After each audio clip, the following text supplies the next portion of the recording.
Olá, amigos!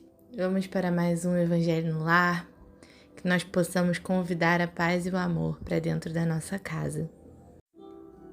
Bem-aventurados os aflitos. O Evangelho segundo o Espiritismo. Causas anteriores das aflições. Se há males nesta vida, dos quais o homem é a principal causa, há outros aqui, pelo menos aparentemente, ele está completamente alheio e que parecem atingi-lo por mera fatalidade. Assim acontece, por exemplo, com a perda dos entes queridos e dos que são arrimo de família. E ainda, os acidentes que nenhuma precaução poderia impedir, os reveses financeiros que frustram todas as medidas de prudência, as calamidades naturais e as enfermidades de nascença, sobretudo as que privam tantos infelizes dos meios de ganhar a vida pelo trabalho, como as deformidades físicas, as debilidades mentais, entre outras anomalias. Aqueles que nascem em tais condições, com certeza nada fizeram nesta vida para merecer uma sorte tão triste e sem solução, que não pôde ser evitada e nem mudada por vontade própria, deixando-os assim à mercê da caridade alheia. Por que, então, nascem pessoas tão infelizes, enquanto ao seu lado, sob o mesmo teto, numa mesma família, outras são favorecidas em praticamente tudo? Finalmente, o que dizer das crianças que morrem em tenra idade e que da vida só conheceram sofrimentos? Essa é uma questão que nenhuma filosofia conseguiu explicar até hoje. São anomalias que nenhuma religião conseguiu justificar e que seriam uma negação da bondade, da justiça e da providência de Deus, se achássemos que a alma é criada ao mesmo tempo que o corpo e que o seu destino é traçado irrevogavelmente após uma breve permanência na Terra. Que fizeram essas almas que acabaram de sair das mãos do Criador para suportar tanto sofrimento na Terra e merecer no futuro uma recompensa ou uma punição qualquer, se não tiveram tempo de fazer nem o bem e nem o mal? Se seguirmos o princípio de que todo efeito tem uma causa, concluiremos que tais misérias são efeitos de alguma causa. E, desde que se admita um Deus justo, consequentemente essa causa também deve ser justa. Ora, como a causa sempre acontece antes do efeito, já que não está na vida atual, deve estar na vida anterior, ou seja, deve pertencer a uma existência precedente.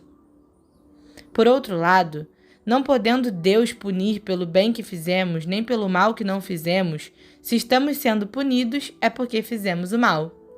E, se não fizemos o mal nesta vida, o fizemos em outra. É uma conclusão da qual não é possível fugir, e que demonstra, por sua lógica, de que lado está a justiça de Deus. Assim, o homem nem sempre é punido ou completamente punido na sua existência presente, mas nunca escapa das consequências de suas faltas. A vitória do mal é apenas momentânea. Se ele não pagar hoje, pagará amanhã.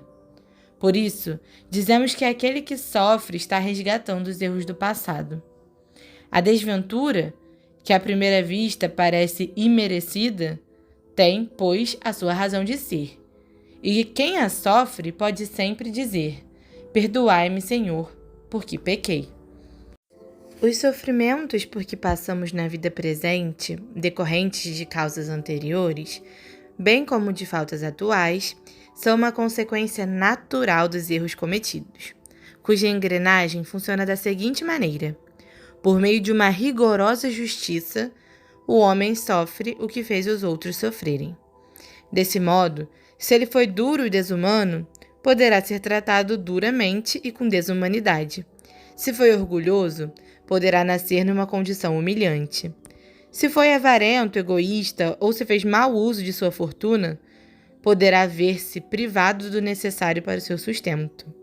Se foi um mau filho, poderá sofrer com seus filhos.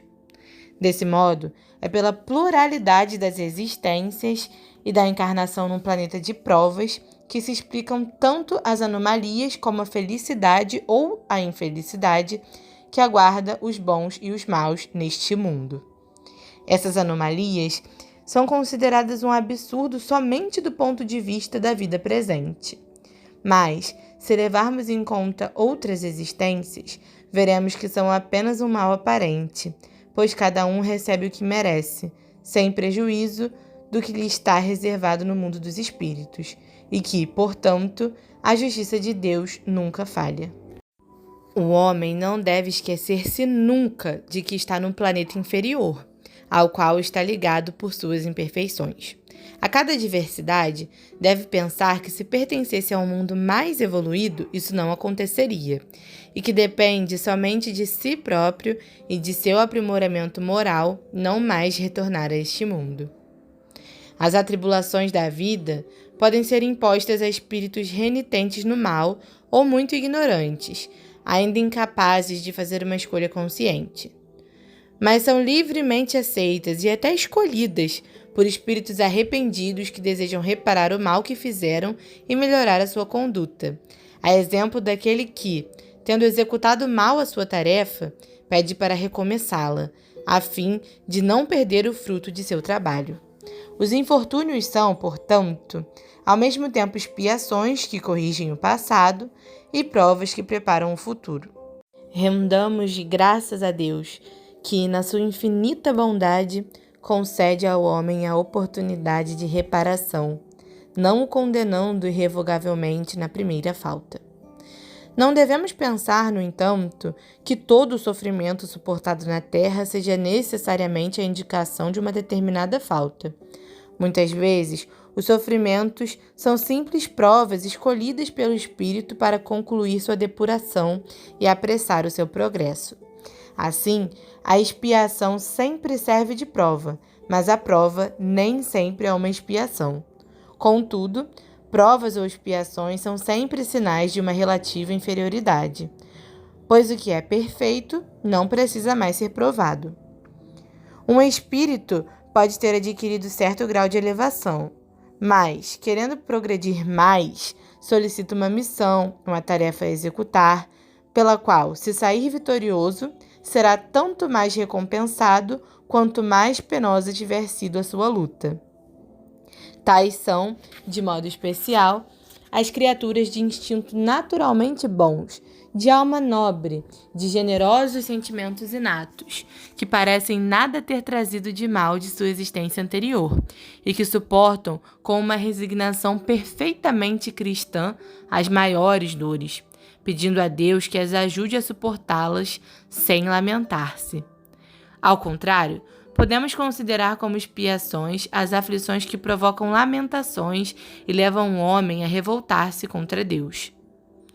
O sofrimento que não provoca queixas pode, sem dúvida, ser uma expiação, mas é um indício de que foi escolhido voluntariamente muito mais do que imposto e, portanto, é prova de uma decisão firme e indício de progresso.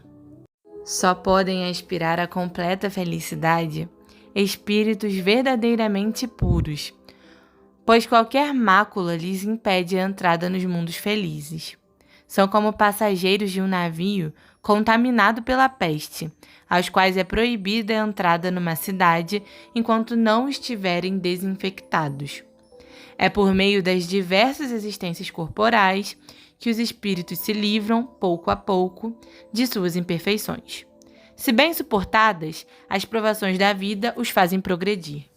Quando são expiações, elas resgatam as faltas, purificando-os, a exemplo de um remédio que limpa a ferida e cura o doente.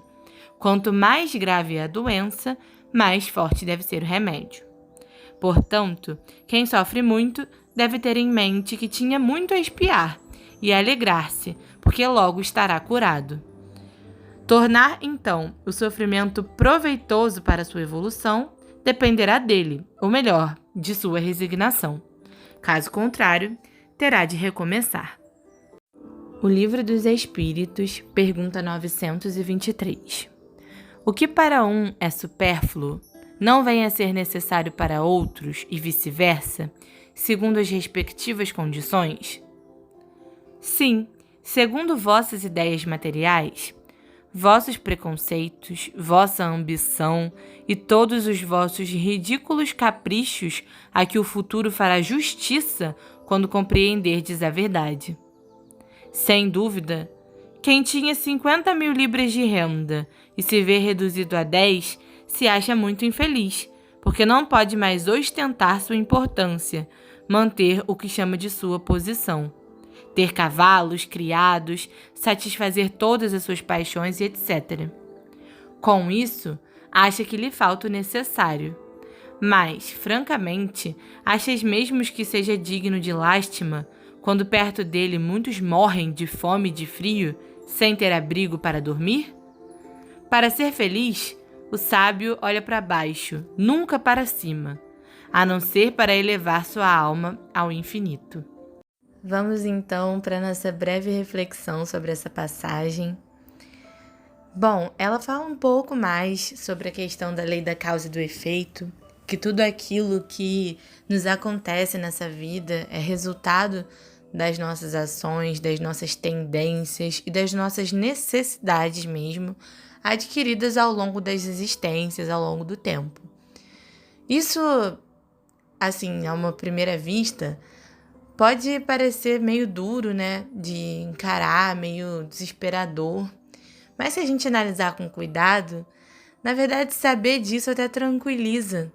Porque a gente sabe que se a gente se esforçar para oferecer o bem aos outros, a nós mesmos e ao universo, consequentemente a gente só pode receber o bem.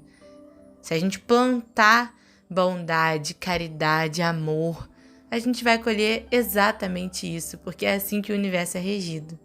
Então que a gente possa se preocupar mais naquilo que a gente está oferecendo do que naquilo que a gente está recebendo. Afinal, a gente não pode voltar atrás e mudar o que a gente já fez, né? Mas a gente pode começar agora e fazer um novo final. Um abraço, amigos. E até o próximo Evangelho no Lar.